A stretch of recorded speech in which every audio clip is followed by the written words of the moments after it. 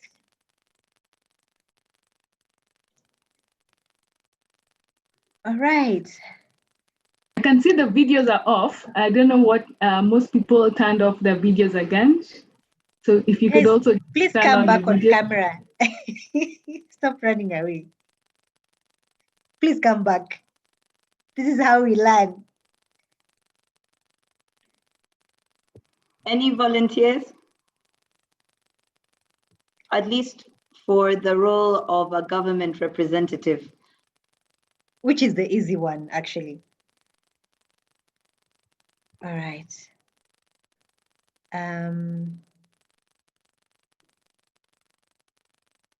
There are very few of us on video. Are the rest of us not able to come on? Okay, so I'll volunteer someone since since no one is willing to take this up. Assume this is an ambush by journalists, and then apply the tips that Moses spoke about earlier, and Florence as well. So I'll pick a lady and a gent. Linda, you've been most persistent on screen. Thank you very much. So I'll volunteer you for the role of a parent. Thank you very much. Someone says we don't have a webcam on our computer. Sorry. Okay, that's fine. Where are the gentlemen? Maggie, do we have any gentlemen here? Daryl, I know his camera is not clear, but Daryl is. Daryl, but we need to be able to see everyone in character, because guys, think of this as sort of a play. We have to see everyone in character and also take record of your facial expressions as the journalist asks some possibly sensitive questions that you'll not be happy about. Okay, Daryl, you've been overwhelmingly volunteered. Daryl, can you hear us? Yeah, I can. Yeah. All right, so we will assume in this particular interview that you had poor connection, so the journalist had to speak to you on voice. So I'm participating. Sorry? So I'm participating in the role play. Oh, great. Thank you. So you play the role of a parent. No, Yes. no, I'm asking. Uh-huh.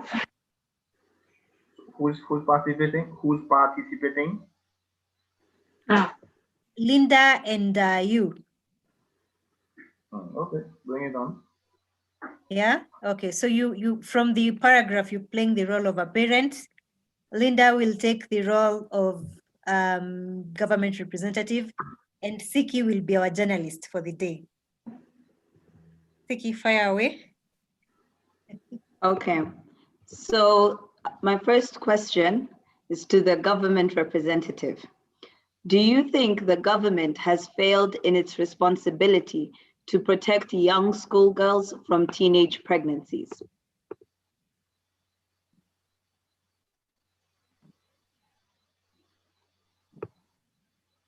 I'll need our government representative to unmute the microphone. Linda, unmute.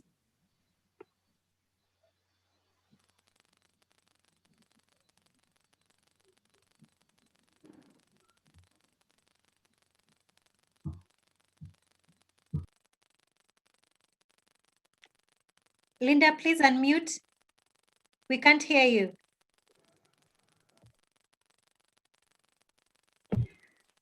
The host can unmute her. Yes, Okay. please. Oh, she's back. Okay. Hello, can you hear me now? Yes, yes. Yes, we can hear you. Okay. Thank you. I'm sorry about the technical hitch. I don't think the government has failed, but maybe I'll put back the question to the person who had asked. What are you saying? I am going to answer on behalf of the government. Yes. Yes, yes. You imagine you're representing your government. Okay, this is very hypothetical. This is just a case scenario. So here you imagine you're representing your government, for instance, and then respond to the question as you would in an actual interview with the media. Okay. Can she repeat the question again? Sure. The question was, do you think the government has failed in its responsibility to protect young schoolgirls from teenage pregnancies? I don't think the government has failed, because the government has been doing programs to educate the teenagers against pregnancy. The government has also been doing some road shows through their journalists. The media was covering events that were being done by children, even during the day of the girl child. They were all educated about the bad side of getting pregnant when you are still a teenager. They were also told by health officials why they should wait for the right age when they are mature enough to get pregnant. Thank you so much, Linda, for a great answer. And now I'd like to move on to our parents' representative. Daryl, what role should parents be playing in the fight against teenage pregnancies? As a parent, what do you think about that? I think parents should be proactive in educating the child with regards to sexuality, starting at a very young age. I think this is one of the things that we tend not to do, because like in our country, it's sort of a taboo to talk about sexuality as it should be speak of. That's what I think.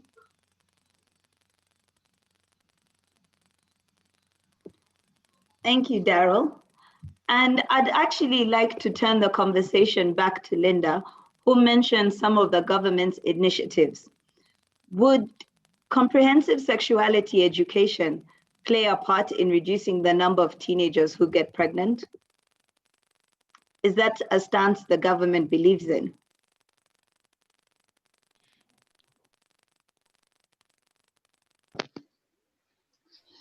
Sorry, Ayedeko, I'm sorry about that.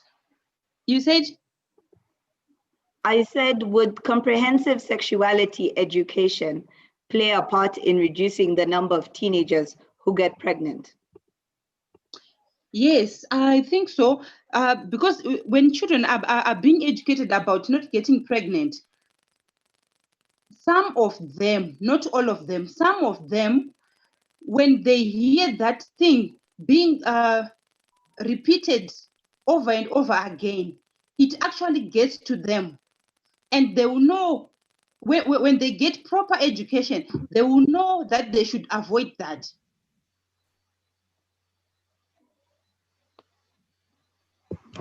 Thank you, Linda.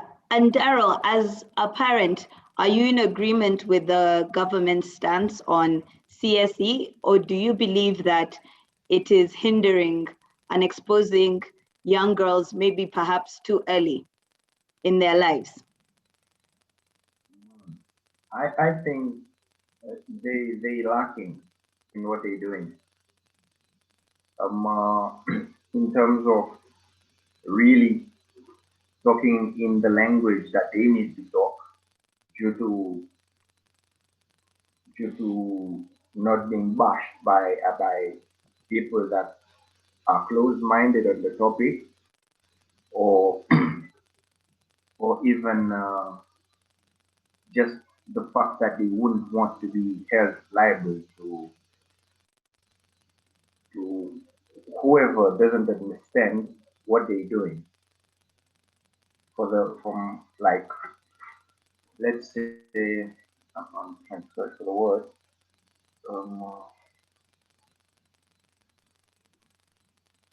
Parents that doesn't really understand the logic and the importance of being proactive towards such topics. That's my take on it. Okay, thank you so much, Linda. Thank you so much, Daryl. I'll revert the conversation back to Maureen now to give us a few of her insights and perhaps even the wider group, what your thoughts were in regards to how some of these questions were answered. Moses, even a critique from you would be great for both Daryl and Linda in their different capacities as parents and government representatives. Thank you, Siki, and thanks, Daryl and Linda.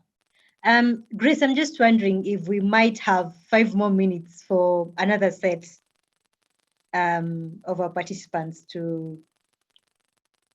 Yes, we do, Maggie. I mean, we do, Maureen. You can go ahead. We can do another round. Great. Yes, because we go need ahead. to. Our respondents were very calm. You know, Linda as a government representative, you were very calm, and Daryl as a parent as well. We need something different so that we can critique properly. So, Mutare, you've also been very consistent on our screen. So thank you very much. You're next. And who else? Kupela, would you like to take the next role? For which role? You will play the parent. Mutare will play the government. And then Moses, I would like to volunteer you to fire some questions here as a journalist this time round to push some buttons. And Maureen, there's a comment in the chat. If we can choose the government representative to be Kurasha. Okay, give the government rep to Kurasha. Okay. All right. Thanks. Is Kurasha on screen? Kurasha, hi. Hi, how are you doing?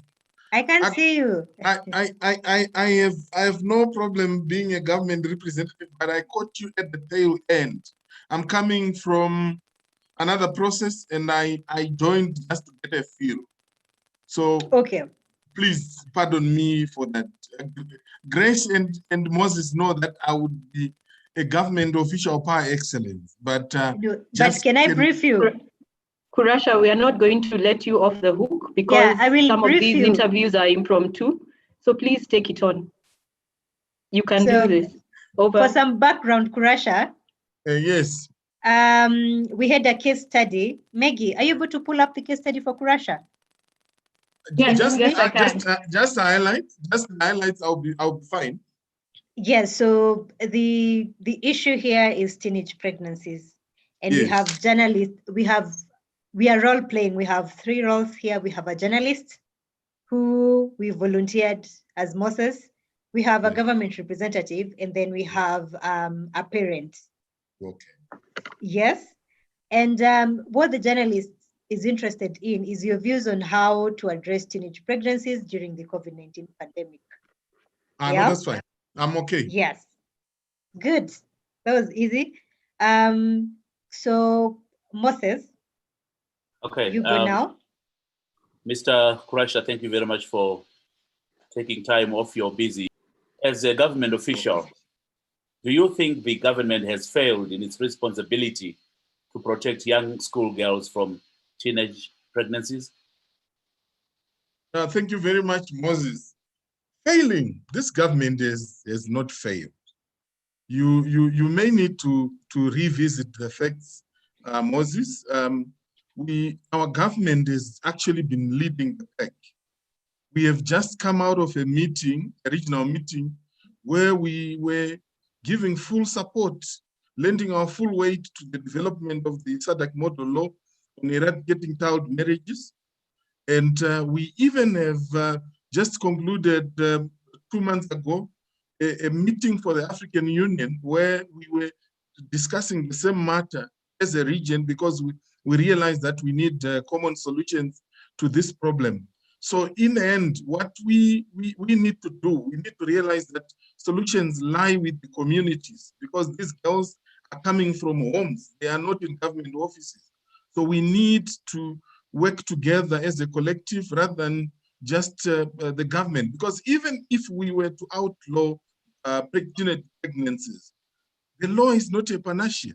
It takes the parents, it takes communities, it takes civil society, and you, the media, in sending the message around in terms of why teenage pregnancies are bad and are doing a disservice to the future of young girls. Mr. Grasha, would you think that comprehensive sexuality education can play a part in reducing the number of teenagers who get pregnant? Information is empowering. Prevention is better than cure. There's no two ways. You empower these young girls by giving them adequate information. So we are in it there's no iota of doubt that my government has been fully supportive of provision of comprehensive sexuality education. What role do you see parents playing? Parents, as I said earlier, government can only do so much. These girls are coming from homes, and that puts the parents at the center. When we talk about education, the first line of education that kids get is from the parents. So the parents actually play a central role if we must win this war against child pregnancy. Thank you very much for your time, government official. Most welcome. Thank you. All right. Moses, we had a parent role as well. Yes, who is the parent? Please remind me who did I allocate the parent? Is it you, Kupela? Yeah. It's Kupela. Yeah. Okay, I'm not clear. Are you going to ask me the questions or am I reporting to a journalist? No, I'm asking you questions in your capacity as a parent. Are you comfortable with that? I'm very ready. I have three girls. You have 3 girls. Do you think that the government has failed in its responsibility to protect young school girls from teenage pregnancies? As a parent, do you think government is doing enough? The government is not doing enough. You know, these days there's moral decay and the children are just being allowed to do whatever they want. We're supposed to be sending them to school so that they can learn how to gain skills. Instead, they are coming back with pregnancies. So I think the government and the institutions who are supposed to be protecting the children are the same ones that are introducing them to these foreign concepts. So for me as a parent, I'm very worried and I'm very concerned the government is not doing enough. And when our children are falling pregnant, we are, as parents, we're the ones now who have to become grandparents before our time. It's unacceptable. Do you think comprehensive sexuality education can play a part in reducing the number of teenagers who get pregnant? Isn't that the same thing that's causing the pregnancies? Because why should children be learning about certain things before their time? Maybe if they never knew about these things, they wouldn't be partaking in such vices. There's obviously too much freedom for them, and maybe it's better if they just stay at home and then we can raise them ourselves if the government is failing. You have indicated that you're a mother of 3 girls. As a parent, what role are you playing in preventing teenage pregnancies, and what do you think other parents like you can do? I think it's very important for the children just to stay in the home. and I can keep a closer eye on them, and then maybe we trust them more with the church and we can become a little bit more involved, because it's almost as if all these hours that they spend outside the home, I'm thinking they're going to school, I'm thinking that they are being looked after. But in actual fact, other things are happening where the results are becoming very visible. Thank you very much for your time, ma'am. Well, thank you, Kupela and Kurasha. That's the typical dynamic of an interview with a journalist. When two people hold dearly to either perspective. Kupela here is very strongly against CSE. She says it's giving kids information about sex. Well, they're not ready for it yet. She prefers that the girls should stay in church, get more involved there. Kurasha, on the other hand, is saying information is power. So definitely his government is in support of getting this kind of information to kids in school. I would like to hear your thoughts on how the 4 interviews came out to you. Did you pick out anything? Some of the pointers that were discussed by Moses and by Florence early in the presentations? Like, was someone very prepared and very ready to defend their stand? Did someone come with their points in hand and not allowing the journalists to take them off the course or their train of thought? I'd like to hear your thoughts, please. You can unmute your mic and speak. Agnes, I can see your hand is raised. My take on this is that both the government and the parents were too defensive. No one was willing to take responsibility.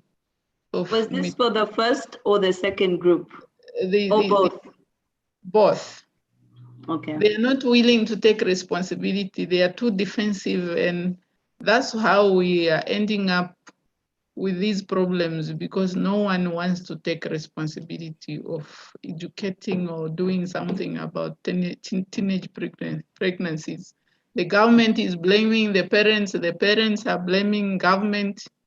So the children are in between, and now they don't know who is for them, who is willing to educate them, because it's a blame game and we are not solving the problem.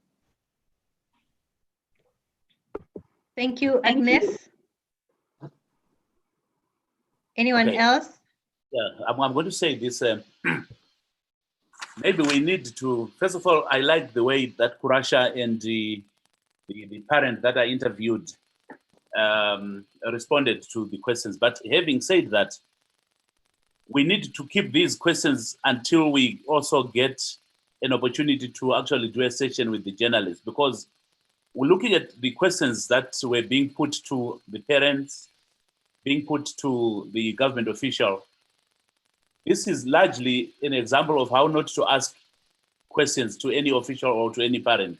Because if you look at the questions 1 and 2, and question 4 and 5 require yes or no questions. So we're very lucky that Kurasha and the other parent actually went beyond that and were elaborate in their responses. But nothing would have stopped them from saying no. If you look at question number 1, let me see if I can quickly open it here. Do you think government has failed? Yes. Yeah. Do you think government has failed in its responsibility to protect young girls from teenage pregnancies? It is sufficient to say yes or no. And if the journalist does not do a follow-up question, you don't get much, you don't yield much, from that. Would comprehensive sexuality education play a part in reducing the number of teenagers who get pregnant? Again, anybody can get away by saying yes or no. I'm happy with what role do you think parents can play? Are parents doing enough to equip their children with the right information to tackle this issue? Again, the person being interviewed can get away by saying yes or no. So this is an example, again, of how we can think of how to empower journalists when they get to people who hold information. A very busy person like Kurasha, who's just coming out of another section and wants to rush into another section, you ask a question like that, you get one word answer and you go away without a story. So that's just my views on those questions. But the responses were generous, I think. People like Kurasha would tell you after the interview that, yeah, but you see, I did you a favor in actually giving you elaborate responses. Your questions were open and shut questions. Thank you. Thank you very much, Moses. Actually, to add to what Moses just said, you know, we've had instances where journalists invite experts to interviews without having properly researched that field. And we've seen such interviews go take a left turn very quick, because an expert will feel like you're wasting my time, because if you were really invested in this topic, you should have taken your time to research. We've had a few examples in our own Kenyan media where people, different thought leaders in different fields, refuse to engage with the media because they feel like you're not doing your due diligence for a worthy conversation, worthy of a national platform.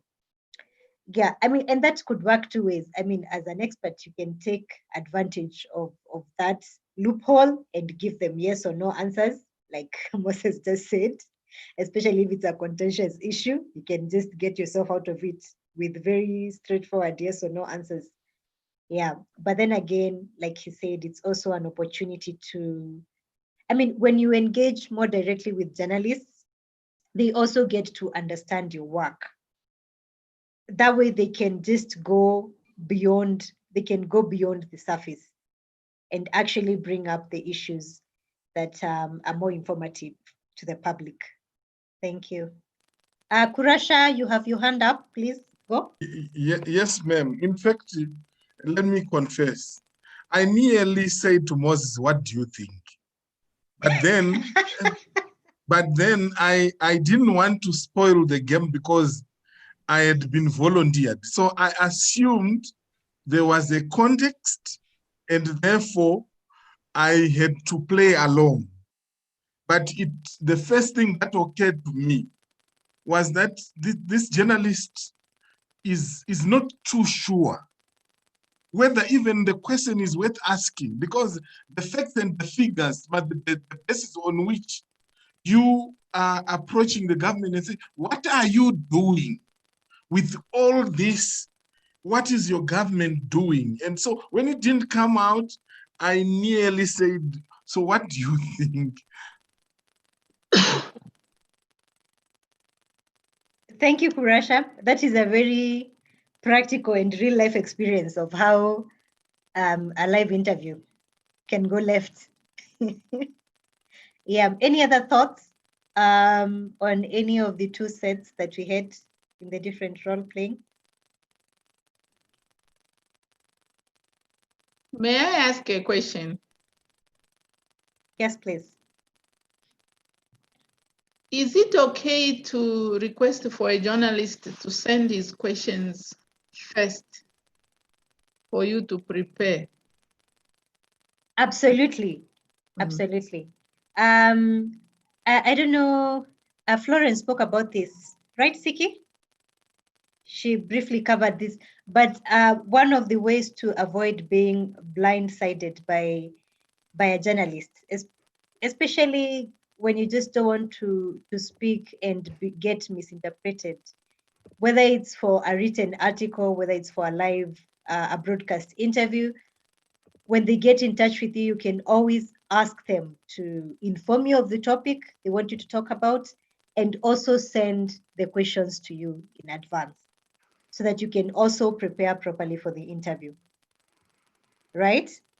Though sometimes we have instances where you're sort of ambushed when you're not ready to engage with the media, and in that case, like Moses mentioned, you know, you can tell the journalist, I will get back to you on Tuesday, but make sure so that there's some goodwill that you're showing from your side. Call them on Monday to tell them you asked about this, I have a response. It's also not a good reflection, like you said, to say no comment, because no comment often in the media is interpreted as you're definitely guilty. You just you just don't have, you don't want to say it outright. Yeah, Agnes, is that helpful? And one last thing, Florence mentioned that if you have your quick facts at hand or 3 areas of messaging, you can always use those as your defense line when ambushed. Yeah, it doesn't matter what question they ask, so long as it's within that sphere. Have your 3 areas of key messaging. Maybe the government stand is we are very much invested in CSE to help the young girls and boys get the relevant information they need on sexuality. You can have those thematic points of information, and if they need more, you can tell them, I will get back to you on that. Yeah, I hope I answered your question. All right, thank you. And if I may, Chair, just to also point out that it's not just in the interest of the institution to have the questions in advance. It's also in the interest of the journalist if you want to get a good story. Because particularly when you're dealing with facts and figures, you know how organizations are structured sometimes in terms of how information is processed. If you are working in a typical parliament, you'll be lucky if the clerk knows all the facts at the end. You may need to check with the journals, you may need to check with procedures, you may need to talk to the lawyers, and as a result, it's always better to have the questions in advance, even though you may pose the follow-up questions, but it serves everyone if the questions are known in advance. Thank you, ma'am. Thank you, Kurasha. Anyone else with an addition before we move to the next session? Linda, do you want to say something? I have nothing to say. All right. Anyone else? Okay. Thank you very much for your active participation. Maggie, over to you. Siki, did you have anything to add? Sorry. No, I think everything has been covered succinctly. So I'm happy to move on. Maggie, please go ahead. Great. Okay. So the next session would be what has not worked. Yes. So what has not worked? Yeah, looks like that's my session as well. Sometimes from the slide you can see, sometimes you have the right answer, but for the wrong problem, which is what this gentleman is trying to do here, fitting a square in a circle. So moving on, Maggie, to the next slide. Oh, sorry. All right. So in this session, we will go into breakout rooms. Maggie, I'm sure we have arrangements for that. Yes, yes, we do. Let me stop sharing my screen for a few minutes. And then, yes, so Ronald, you can assist us here with the breakout sessions. Okay, but just before he does that, I'll share as well on the chat the breakout session, the translated ones in French and in Portuguese as well. All right, so before we go into the breakout rooms, for the next 15 minutes, go to this slide with the questions, Maggie. We will go into groups. The groups will be 3. We will have a group for the English speakers, the French speakers, and the Portuguese speakers. And in the Google Doc that Maggie will paste in the chat. Maggie, are you able to paste the link to the Google Doc and update the access? Okay, yeah. Great. We will go into those documents in the different languages, and then you will answer the 4 questions on your screen. The first one is, how do you currently engage with the media?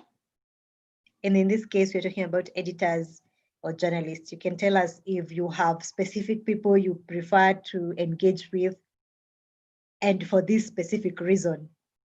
Or you will also tell us, we prefer to engage the broadcast journalist over the print journalist, that kind of information. We also want to know about what approaches have been successful so far in your engagement with the media.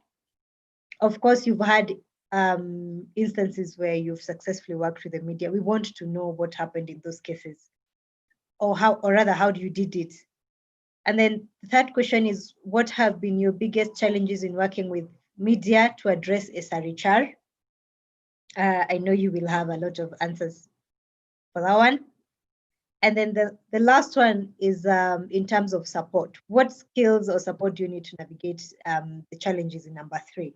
You can tell us what is your point of need, that if X happened, you'd be able to do Y better. Or if you had Y skills, you would do Z better. Yes, that is all. Ronald can proceed and break the different teams into the rooms. And we will come back in 10 minutes. And coming back in 10 minutes, you can actually take down your responses in terms of points. When we come back after 10 minutes, please come back having appointed your team lead, who will speak briefly on what you discussed in the breakout session. Are we good? Please give me a thumbs up. Anyone? Okay, Maggie, over to Ronald.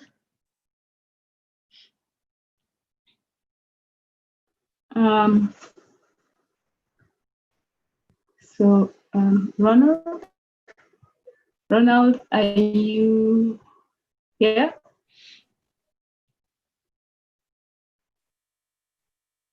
Let's see if my co-host.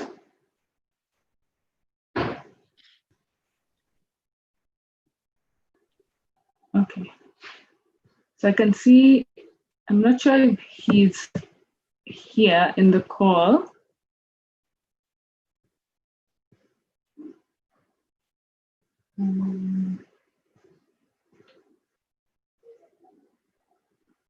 So maybe we can just go ahead and start answering the questions via plenary as we get to see if Ronald will, as we get to figure out the breakout rooms.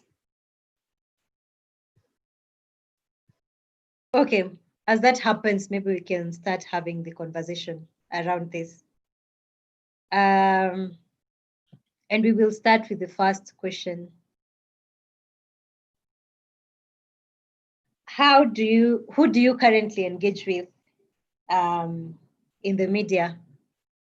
I will take answers on video, on audio, on chat. Feel free to share your inputs. You can also unmute or raise your hand and you'll be able to give your contribution.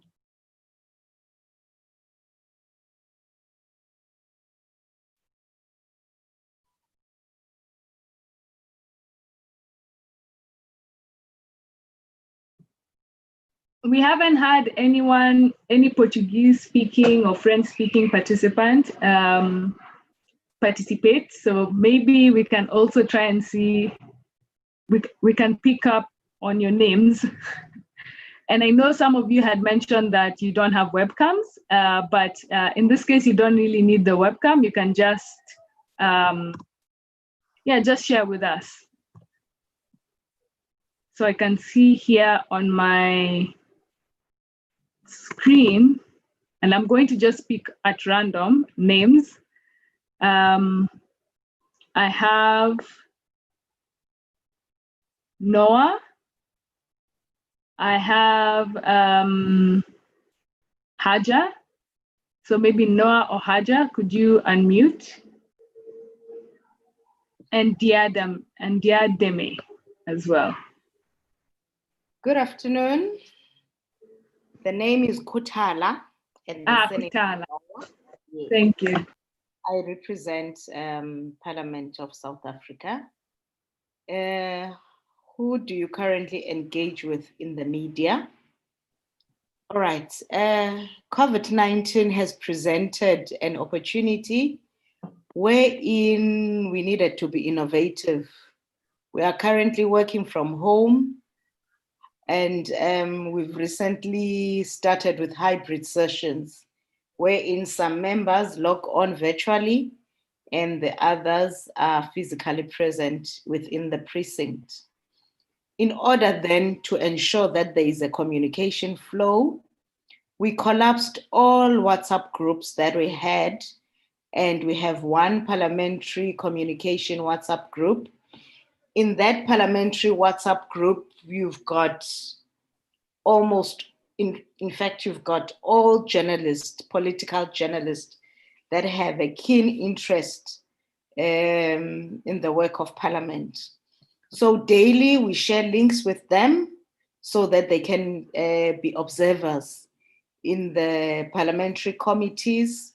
When there is a house sitting like there is today, wherein the deputy president of the country is answering questions, an oral question and answer session in the National Assembly. Therefore, we, members of the media, follow the proceedings through the parliamentary TV, YouTube, Twitter, Facebook.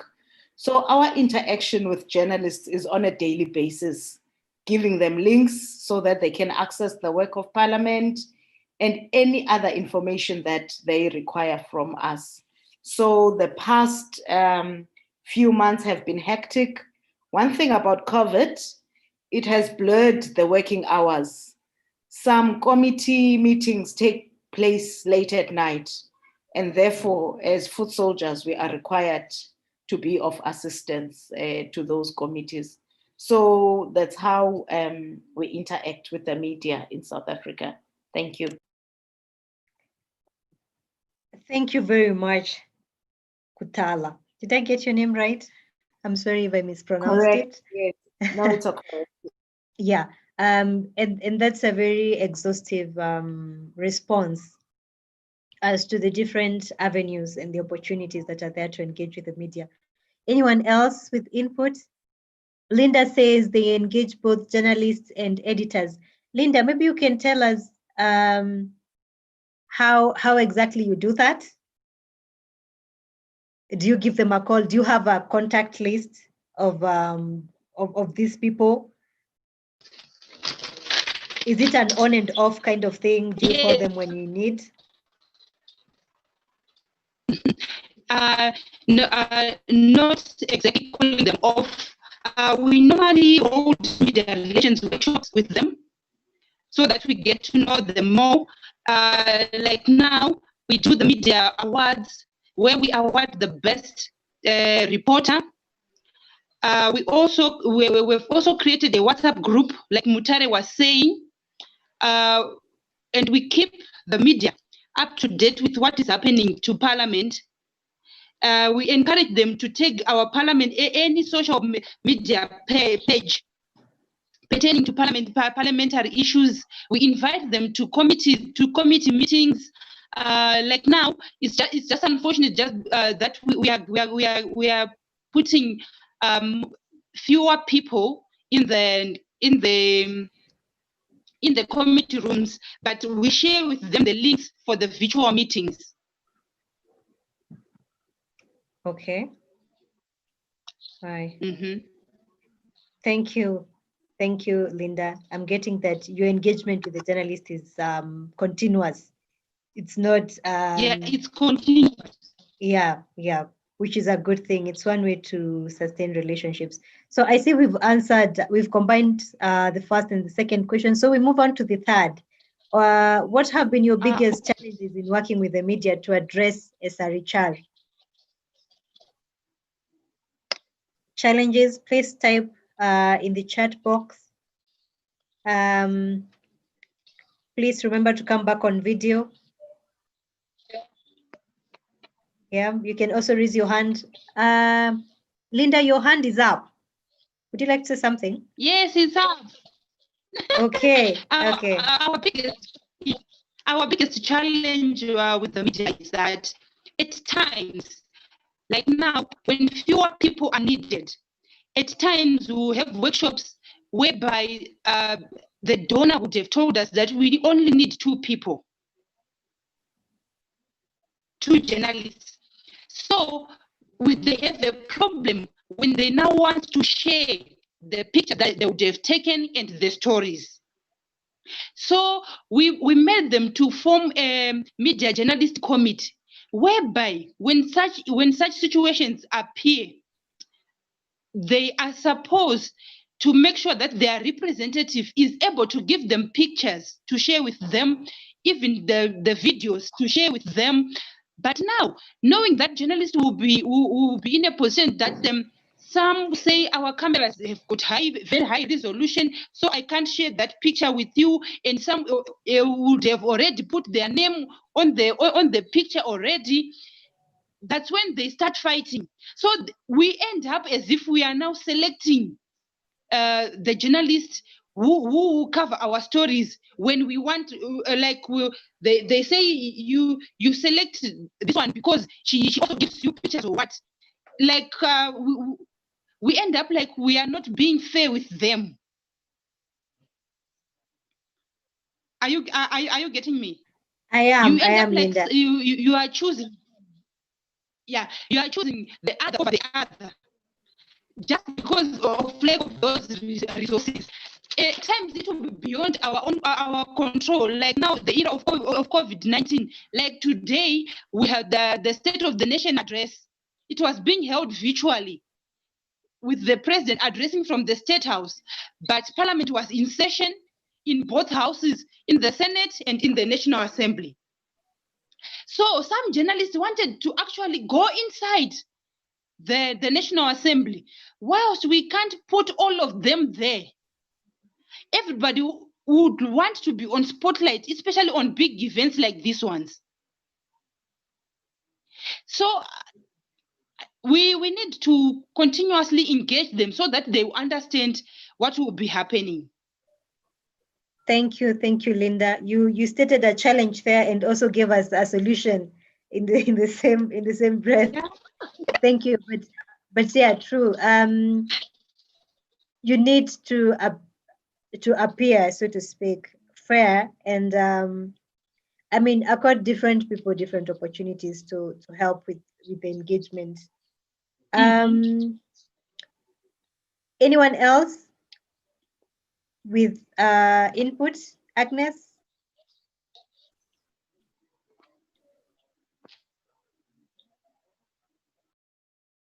You're on mute, Agnes. You're on mute.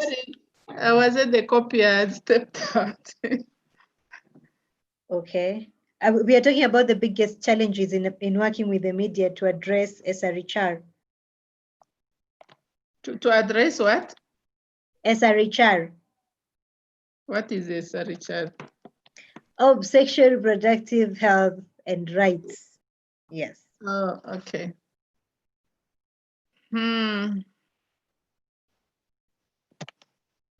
You know, the media, there's a perception that all media people support these sexual reproductive health rights.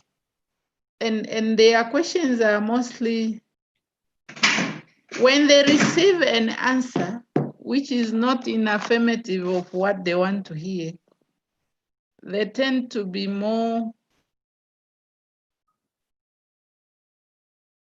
misquoting.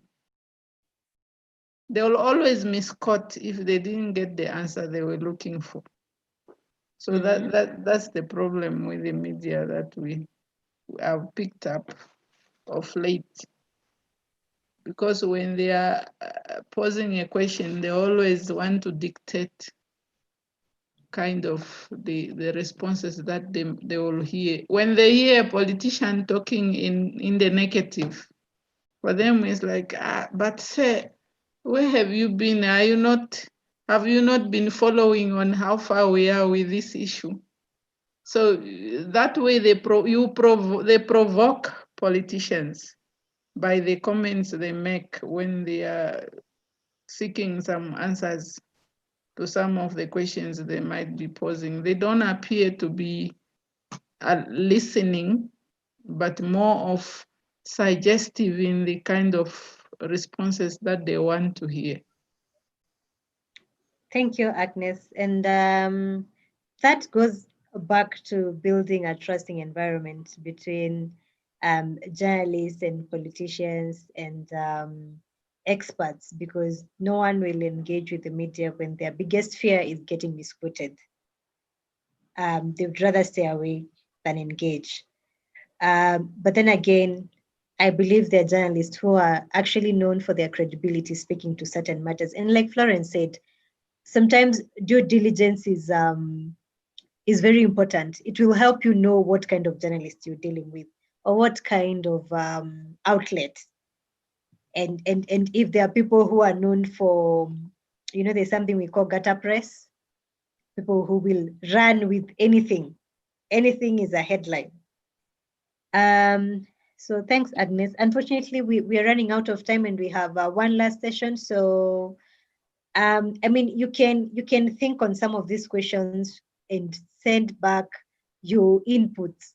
The questions are still on chat, so you can always copy them and reflect on them in your different countries and share with us. It will also inform us better on how to move forward with the training. So at this point, I'll hand over to Maggie for what I think is our last session. Thank you. Thank you so much, and thank you for all your contributions and your inputs.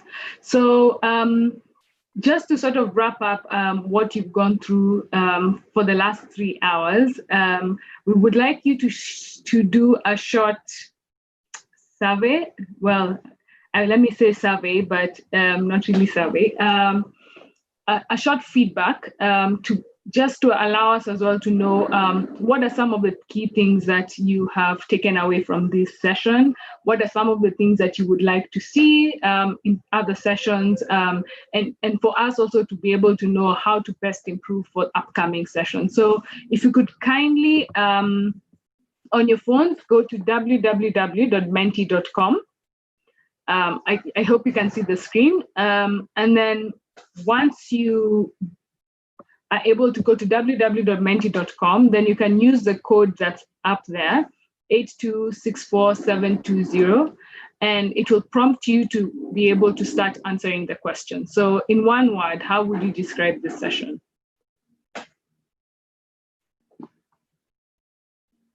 So I'll be able to see how many people have responded. And once you respond, we'll also see some of the responses on the screen, but we won't see the name of the person who's responded. So it's anonymous, so we won't know. Yeah, just in case.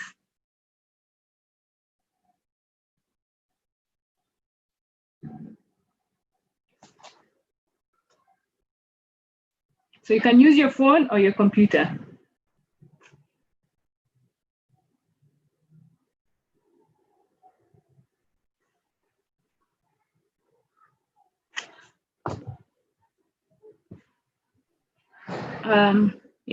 In any language, yes, exactly. Thank you, Grace. So we have about 4 minutes left for the session to end. So please, yes, log in and share. And if you have any challenges, just tell us so that we can let you, yeah, we can know.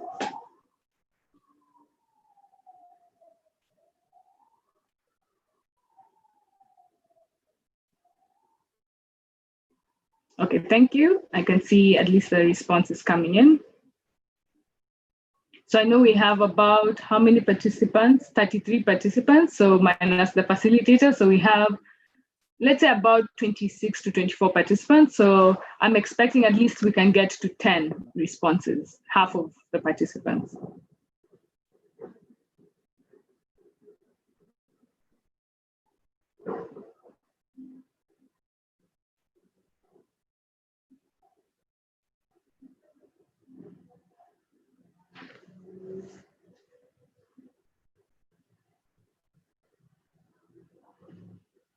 Okay. We need 7 more people, so we can go to the next.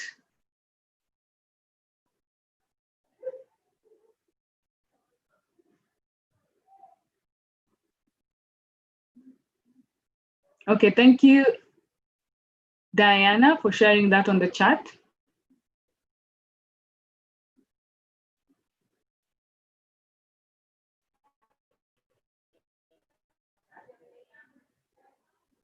Thank you, Veronica, for sharing. So I can say at least we've got to 4, 5, 6. Okay, so I'll go to the next, and just keep sharing as well on the chat if you feel something has come up. So for the next one, sorry, yes. To what extent do you agree with these statements about the session? So I learned new things. You strongly agree or strongly disagree. I thought the presentation was interactive, and I thought the information was useful.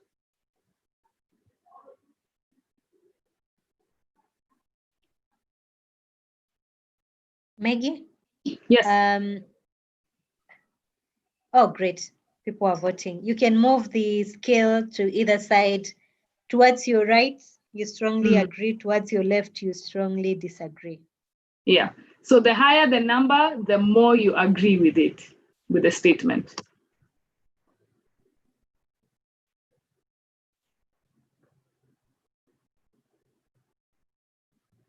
So I see just one person has voted. And those on the chat, feel free to just share as well your feedback on the chat if you can't be able to access the Menti. So 1 more minute to finish this. Thank you.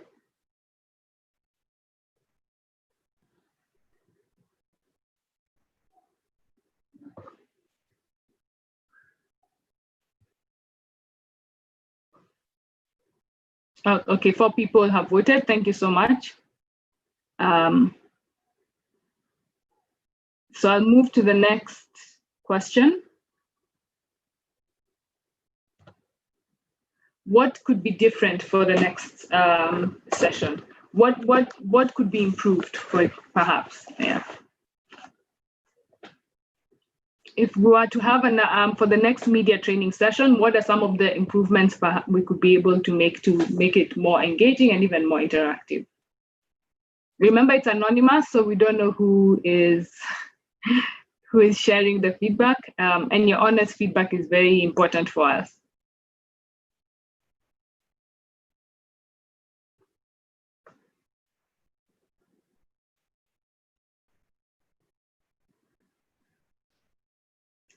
Um, 30 seconds to hopefully get more people to respond. Okay, that's a very good suggestion. Okay, great. Okay, and I can see also Veronica has commented on the same about having 2 more participants from parliaments.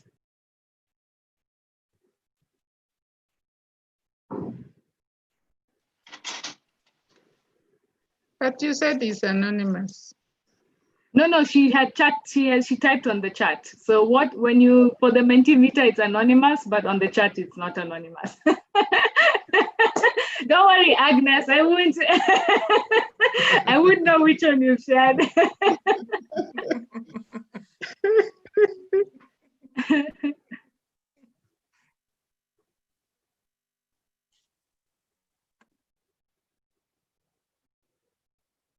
Okay, so 2 more. If we can get to 2 more, then we can go to the next one.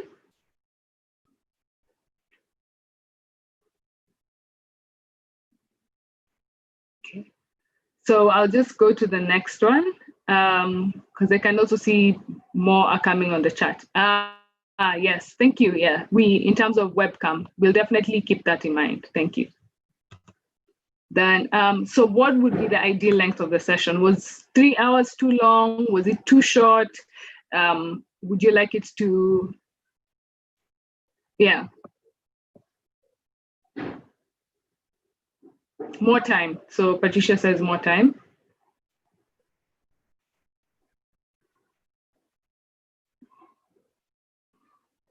Okay. 3 hours is good. Okay. More time with breaks. Okay, that's very well noted. Okay.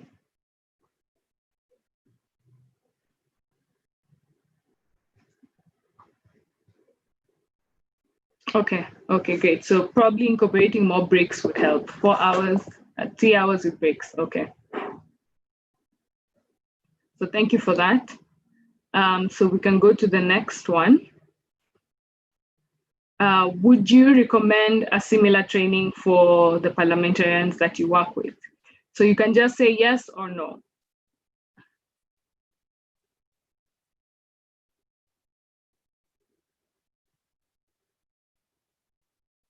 Okay, 3 hours in the morning, that's noted. Okay. The evening, everyone is probably too tired or they've just come from a heavy lunch. So it might be hard to concentrate, so that's noted.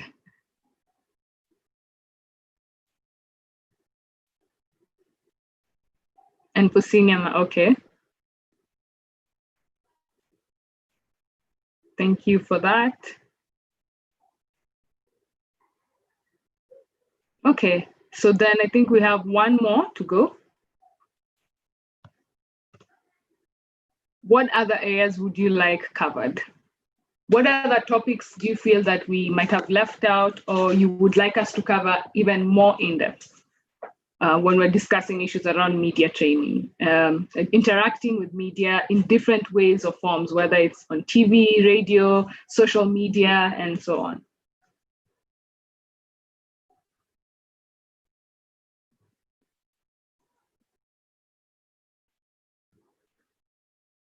Okay, so I see social media might be, yeah, using social media. Okay.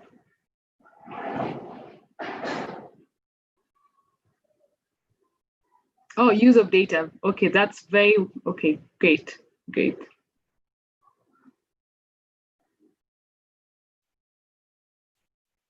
A few more seconds, sorry. Social media. So social media is a popular one, and I think use of data is also very important. So that's very much noted. So because of time, I'll go to the next one. I think we're actually done. Yes, I think we're done. So I think that's it. So thank you so much. This has been very helpful. I like the feedback, and I think that we're definitely going to incorporate this in the next upcoming training sessions. So I'd like to hand it over to Grace, but I think from my end, thank you very much for your participation, for carving time in your busy schedules to be with us for these 3 hours. And we hope that we'll keep this going and keep building the momentum on this. So over to you, Grace. Thank you, Maggie. And first, to echo Maggie's words, thank you very much for joining the session. And thank you also for remaining throughout.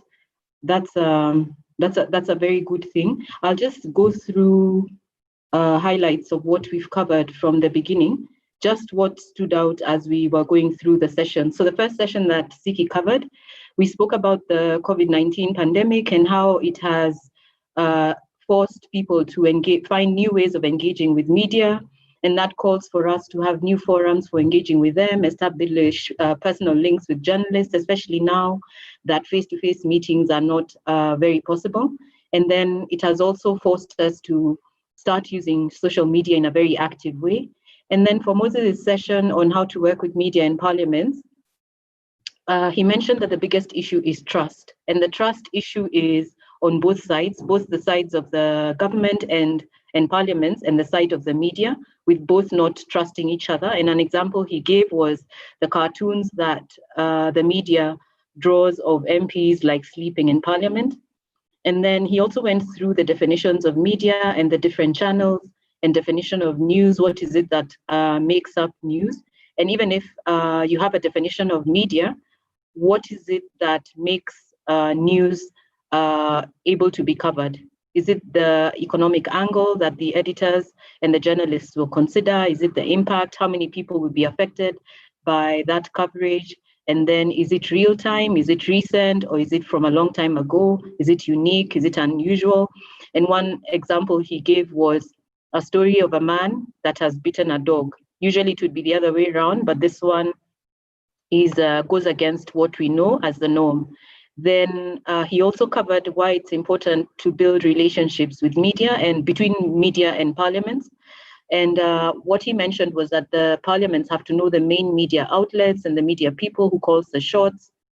And then something that came up from time to time in each of the sessions is to limit jargon and the use of technical terms. And then to get to know the media more, you should read their stories and know what they like most. Give them pictorials, give them visuals like graphs, dramatic photos, relevant quotes, and then monitor what they are writing about or what they are airing on their media channels. At least you will be able to know what kind of work they're doing, and you'll be able to know what they're saying about your own work. Then an important thing is to know what the media deadlines are, when a newspaper is put to sleep, by when do they need the news, and then also give them facts. That means you have to do your research. And then on the session that I covered on who is a journalist, how are you maintaining your relationships with the media, especially now during the COVID-19 season, because things have changed. So you have to go that extra mile to continue maintaining the relationships that you already have with the media and to build new ones. And then those lists that you have on your phone book, who is it that you can call up at any time, who is in the media, who can give you coverage for your work. Then the session that Florence took us through on how to engage with the media, she went through how to prepare for engaging with the media. Do you know what your key messages are? Do you have visuals? Do you have your facts and figures on hand? Have you done your research? And what are the big issues in your environment at the moment? Is there an election coming up, or what has happened that will be newsworthy to the media? And then again, she also mentioned and stressed that we should not use jargon and we should not use technical terms. That seemed to be something that kept coming up in all the sessions. Then during the role play, we saw that we need to think on our feet when we're dealing with the media. And it's not always that you'll have time to be prepared. And then also when working with the media, it's important to always put ourselves in the shoes of the media and the government, and then that will guide us in how we are engaging with the media. So to close, then there's a session we just had with Maureen, going through the questions of what has worked and what has not worked. And then, of course, we've done the session on Mentimeter with Maggie. That will give us insights on how to prepare for the next session. And we'll take into consideration all the things that you have told us in the Mentimeter, as well as the form that you filled in at the start. So once again, thank you for taking part. And this is just the first of many sessions to come. We will share with you through Paulina a list of the upcoming sessions.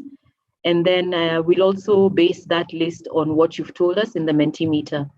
And for this session, this was just mainly a way for us to get to know you better and to find out how you engage with the media, so that you can be able to craft the upcoming sessions in a better way to add value for you. Then once we are done with all the modules, the list of which we will send through Paulina and Kurasha, we will issue you with a certificate of completion for the modules.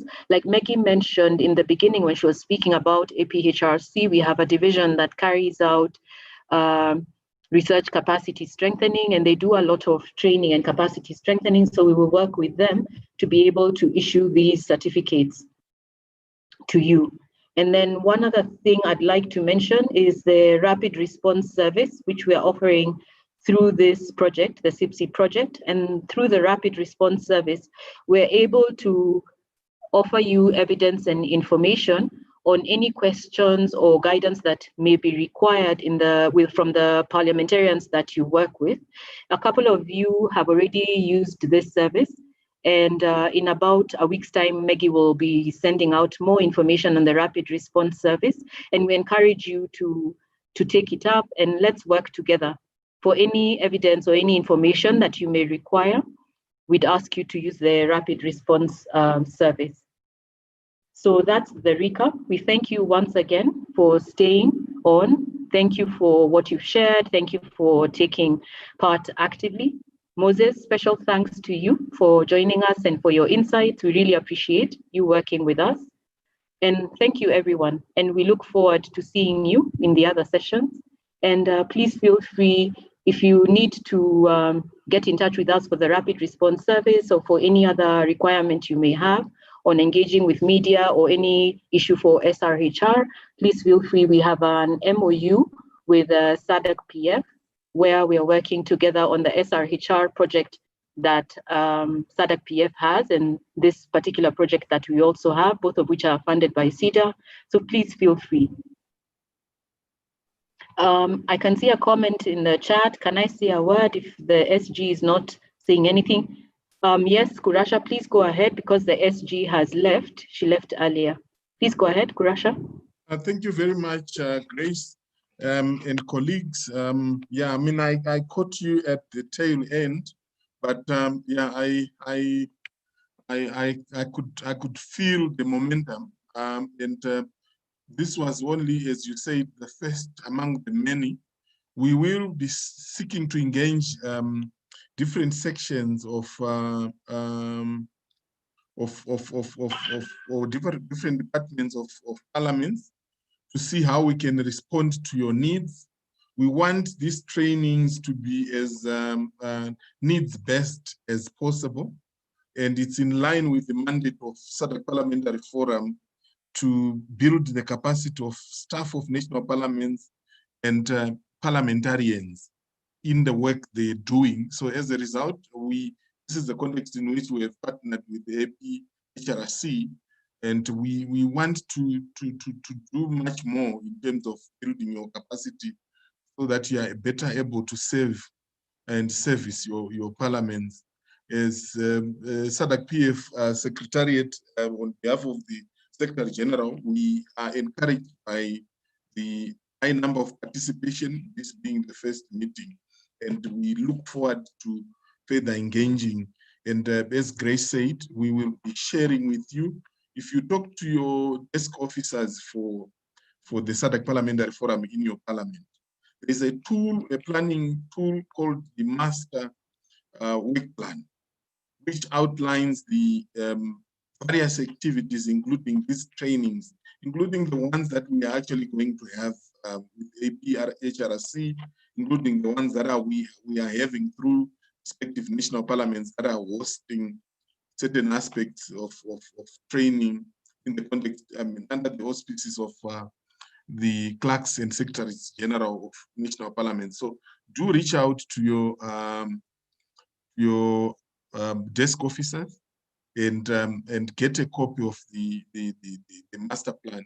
If you do not succeed or you need any further support, as Grace said, Paulina from the Secretariat is available. Myself from the Secretariat, I'm also available to support this process. Thank you very much, and over to you, Grace. Thank you, Kurasha, and thank you for emphasizing that we're here to work together with all of you and all your parliaments. Yeah, so thank you. Thank you very much, everyone.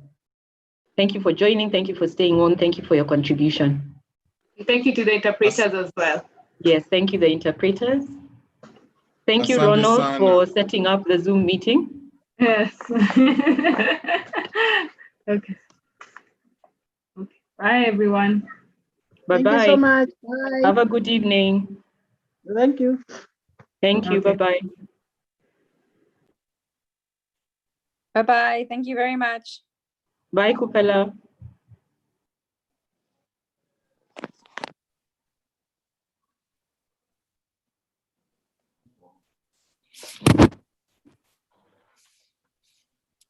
Okay, bye-bye. Bye. Bye, Nomesha. Okay, bye-bye.